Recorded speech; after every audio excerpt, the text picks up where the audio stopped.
मी कालही सांगितलं की माननीय उद्धव ठाकरे यांच्या नेतृत्वाखालची शिवसेना आणि महाराष्ट्र नवनिर्माण सेना ह्यांच्यामध्ये जागा वाटपासंदर्भातल्या ज्या चर्चा आहेत त्या अंतिम टप्प्यात आलेल्या आहेत. मुंबई ही महत्त्वाची आहे. कालही आमची सविस्तर चर्चा झाली आणि बहुतेक आज ह्या चर्चेला पूर्णविराम मिळेल. आज कालसुद्धा बराच वेळ संध्याकाळनंतरसुद्धा मनसेचे नेते आणि शिवसेनेचे नेते मंडळ हे अंतिम हात फिरवण्यासाठी बसले आणि आज हा विषय संपायला हवा मुंबईचा, अशी आमची अपेक्षा आहे. याशिवाय ठाणे, कल्याण, डोंबिवली, पुणे, नाशिक इथेसुद्धा अंतिम टप्प्यात आलेल्या आहेत चर्चा. आणि येत्या 1-2 दिवसामध्ये मला असं वाटतं की सगळं झाल्यावरती मग उद्धवजी आणि राजसाहेब बसतील आणि त्यानंतर तुम्हाला ज्या घोषणेची उत्सुकता लागून राहिलेली आहे ती घोषणा होईल. पण काही झालं तरी आमच्यामध्ये कोणताही विसंवाद नाही, गोंधळ नाही. जे सध्या समोर काय महायुतीमध्ये जे काय चाललं आहे हां, तसं आमच्याकडे अजिबात नाही आहे. आमचं घर दोघांचं आहे. आता काँग्रेस नाही आहे, त्यांना स्वबळ दाखवायचं आहे. शरद पवार साहेबांशी चर्चा होईल. पण मुख्य त्यातले जे मुंबईतले प्रमुख पक्ष आहेत ते शिवसेना आणि महाराष्ट्र नवनिर्माण सेना यांची आघाडी, आणि ही आघाडीच सत्ताधाऱ्यांसमोर आव्हान उभं करेल आणि करत आहे. महाराष्ट्राला आणि मुंबईला जाग आणण्याचं काम ही आघाडी नक्की करेल. एका व्यासपीठावर दोन्ही नेते नक्की का नाही ना. स्वरूप कसं असं आहे की आतापर्यंत कितीतरी वेळा माननीय उद्धव ठाकरे आणि माननीय राज ठाकरे एकत्र आले आहेत ना. डोममधल्या पहिल्या कार्यक्रमापासून ते अनेकदा एकत्र आले, एकमेकांच्या घरी गेलेत, चर्चेला बसलेत एकत्र बसून. याच्यापेक्षा तुम्हाला एकत्र येणं म्हणजे नक्की काय म्हणायचं?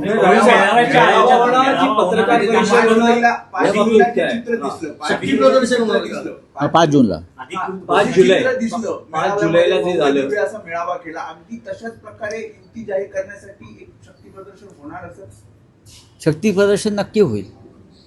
शक्ती प्रदर्शनाची तशी गरज नाही, हा शब्द आम्हाला योग्य वाटत नाही. की उगाचच आपला दंडावरच्या बेडक्या दाखवायच्या, तसं नाही आहे. पण जेव्हा घोषणा होईल मेळाव्याची पहिल्या,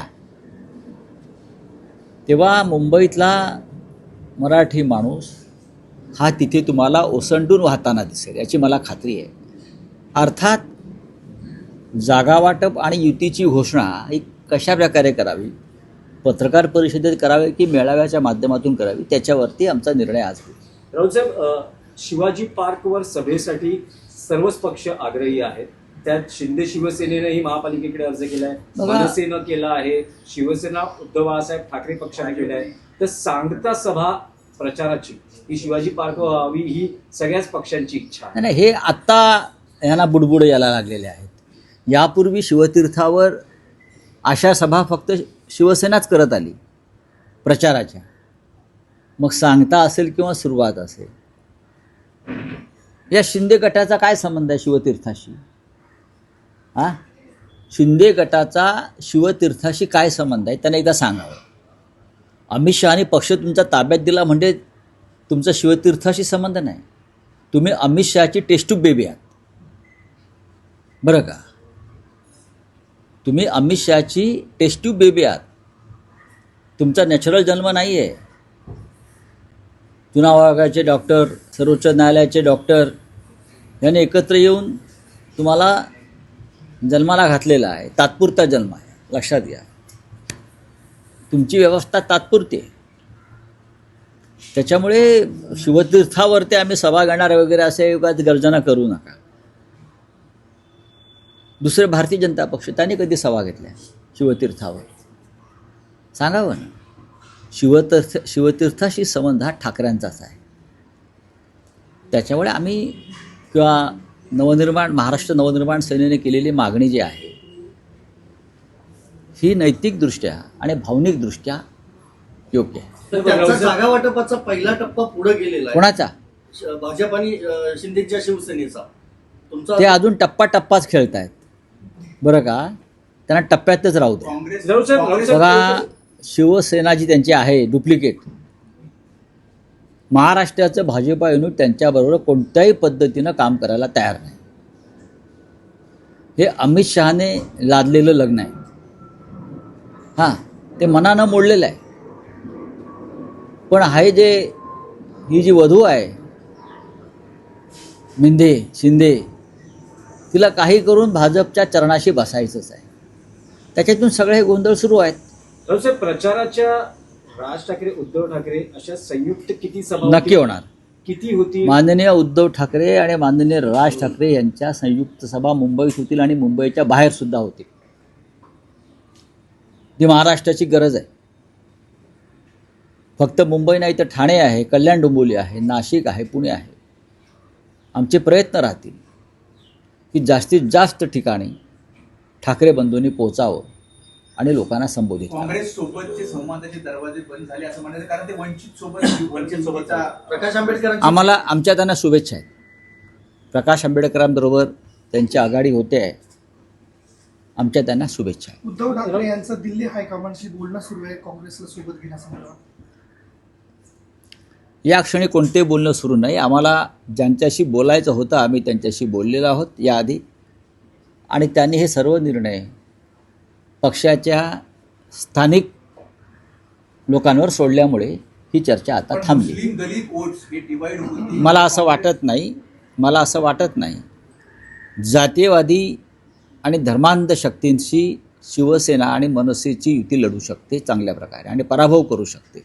हे आमच्या दलित बांधवांना माहिती आहे आणि मुस्लिम बांधवांना माहिती आहे. शरद पवार सोबत असणार आहे.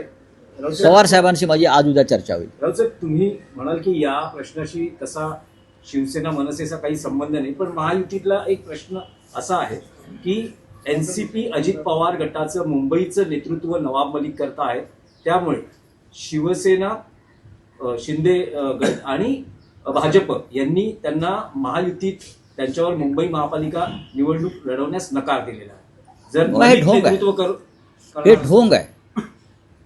जसा त्यांचा पक्ष डुप्लिकेट आहे मेंढ्यांचा, तसं हा विचारसुद्धा डुप्लिकेट आहे. नवाब मलिक यांच्याबरोबर जेवणावळी होत आहे, त्यांच्या बैठका होत आहेत अंतर्गत, सर्व काही चाललं आहे. नवाब मलिक यांची एक कन्या सरकारला पाठिंबा देते आहे ना, सत्ताधारी पक्षात आहे. आणि तुम्ही ही ढोंगसोंग कशा करताय? हे थांबायला पाहिजे. नवाब मलिक हा विषय त्यांचा अंतर्गत आहे, अजित पवारांचा पण ही कृपा करून राष्ट्रभक्तीची ढोंग करू नका. पण दिल्लीत अमित शहाची भेट घेतली प्रफुल्ल पटेल, सुनील तटकरे आणि इकडे अमित साटम असतील, आशिष शेलार असतील, ते म्हणतात आम्ही कदापि राष्ट्रवादीशी युती करणार नाही. बघा, प्रफुल्ल पटेल किंवा सुनील तटकरे दिल्लीमध्ये अमित शहाना भेटतात किंवा मोदींना भेटतात, यात नवीन काय आहे? त्यांच्या पक्षाच्या प्रमुखांना ते भेटत आहेत, त्यांच्या आश्रयदात्यांना भेटत आहेत, त्यांच्या मायबापांना भेटत आहेत. हे मान्य केलं पाहिजे. आम्ही जातो का? आमचं सर्व काही मुंबई महाराष्ट्रामध्ये. मिंदे जातात, मिंदे जाऊन बसतात ना कृष्ण मेनन रोडच्या हिरवळीवर, गवतावर, आणि मग पांढऱ्या पॅन्टला गवत लावून येतात बसून. त्याच्यामुळे हे जे सगळे आहेत हे दिल्लीचे मिंदे आहेत. या सगळ्यांचं भारतीय जनता पक्षानं पायपुसणं केलेलं आहे दिल्ली आणि महाराष्ट्राच्या वाटेवरचं. रावसाहेब, एक मराठीतला विषय आहे की परवाच्या दिवशी संसदेत भाषण करताना दिग्विजय सिंग यांनी म्हटलंय की पक्षांतर बंदी कायदा हा आणखी मजबूत करण्याची गरज आहे. की ज्या पद्धतीने आमदार फोडले जातात, त्यांनी शिवसेनेचं उदाहरण दिलं, शरद पवारांच्या एनसीपीचं उदाहरण दिलं, आणि जी मंडळी म्हणजे जे लोकप्रतिनिधी म्हणून निवडून येतात त्यांनी जर पक्षांतर केलं, पक्ष फुटला, तर अशा लोकप्रतिनिधींवर 6 वर्ष निवडणूक लढण्यावर बंदी घाला अशी मागणी. बघा, अशा प्रकारचे कठोर नियम आणि तरतुदी सध्याच्या पक्षांतर बंदी कायद्यामध्ये आहेत. पण निवडणूक आयोगच हरामखोर असेल. आमची अपेक्षा आहे की निवडणूक आयोगानं हरिश्चंद्राच्या भूमिकेत असायला पाहिजे, पण ते हरामखोरांच्या भूमिकेत आहेत. आणि निवडणूक आयोग हरामखोर असल्यामुळे पक्षांतर बंदी कायदा जो बनवलेला आहे कठोर, त्याची अंमलबजावणी होत नाही. पक्षांतर बंदी कायद्याच्या 10व्या शेड्यूलनुसार घटनेतल्या मिंदेबरोबर गेलेले 40-42 लोक हे अपात्र ठरायलाच पाहिजे होते. हे घटनेच्या 10व्या शेड्यूलमध्ये असताना सुद्धा त्यांना वाचवण्याचा प्रयत्न हरामखोर निवडणूक आयोगानं केला, देशाच्या सुप्रीम कोर्टानं केला. अशा वेळेला कायदा काय करणार? कायदा यांच्या कोठीवर नाचतोय, नाचायला लावता येते आणि हे दौलतजादा करतायत हे सगळे लोक. दिग्विजय सिंग यांची तळमळ मी समजू शकतो, कारण मध्य प्रदेशमध्ये सुद्धा काँग्रेसला अशा प्रकारे फोडण्यात आलं. त्या माधवराव शिंदेच्या मुलाचा गट 22-23 आमदार जे फुटले ज्योतिराज शिंदे बरोबर, तेव्हाही तेच झालं, सरकार पाडलं गेलं.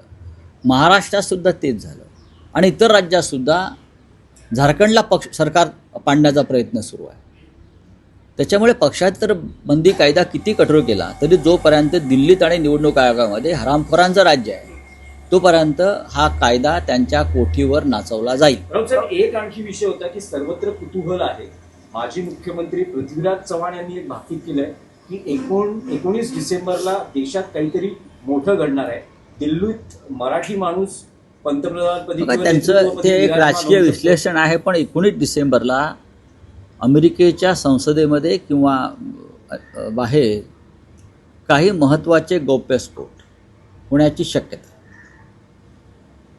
जे काही पेपर्स निघणार आहेत तिथून, कुठलं एक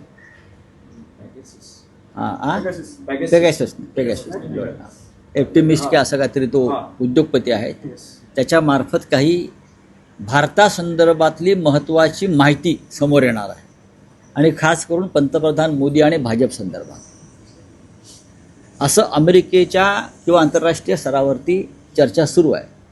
आणि ही माहिती अत्यंत स्फोटक, धक्कादायक आणि अंधभक्तांना कायमची कोमात पाठवणारी माहिती आहे, अशी माझी माहिती आहे. त्यानंतर जी फजिती होणार आहे भाजपची आणि त्यांच्या नेत्यांची, त्याच्यामुळे किती प्रयत्न केला तरी त्यांना सत्तेत राहता येणार नाही, अशा प्रकारचं एक विश्लेषण समोर आलं. पृथ्वीराज चव्हाण हे या बाबतीतले तज्ज्ञ आहेत, कारण त्यांनी अनेक स्तरांवर काम केलेलं आहे. त्यांची माहिती बरोबर आहे, आमची माहिती तीच आहे. त्याच्यामुळे आज कोणतरी म्हणाले की अमित शहाना ताप आला 102. हो, मराठी माणूस नेतृत्व वगैरे असंही त्यांचं भाकीत आहे. नाही, त्याच्याविषयी मी सांगू शकत नाही, पण काहीतरी स्फोट होतोय 19 तारखेला हे नक्की. त्यामुळेच सर्व खासदारांना दिल्लीत थांबायला सांगितलेलं आहे. भाजपच्या व्हीप निघालेला आहे, धावाधाव सुरू आहे.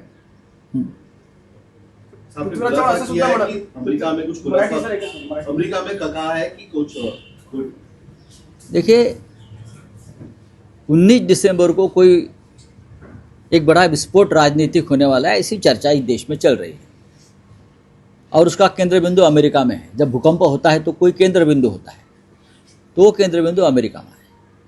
कुछ ऐसी जानकारी सामने आने वाली है अमेरिका से. वो जानकारी सामने आने के बाद नरेंद्र मोदी सत्ता में नहीं रह सकते, इस प्रकार की चर्चा है. पृथ्वीराज चव्हाण जी ने भी कहा है. तो मुझे लगता है कि हम इंतजार करेंगे. पृथ्वीराज चव्हाण असं सुद्धा म्हणाले ये कहा गया कि मनरेगा जो है वो राम जी ये नाम से बढ़ जाएगा. किस तरह देखते उनको राम नहीं बचाएगा. महात्मा गांधी से बारे में इतना द्वेष, इतना तिरस्कार हमने कभी देखा नहीं. पूरा विश्व जिस गांधी जी के चरणों में बैठा है, उनकी विचार को फॉलो करता है, लेकिन अपने खुद के गांधी के देश में नरेंद्र मोदी गोडसे के बाद गांधी की दूसरी हत्या मनरेगा का नाम बदल के मोदी जी ने की है. ये पाप है और उसकी कीमत मोदी जी को भुगतनी पड़ेगी. Thank you.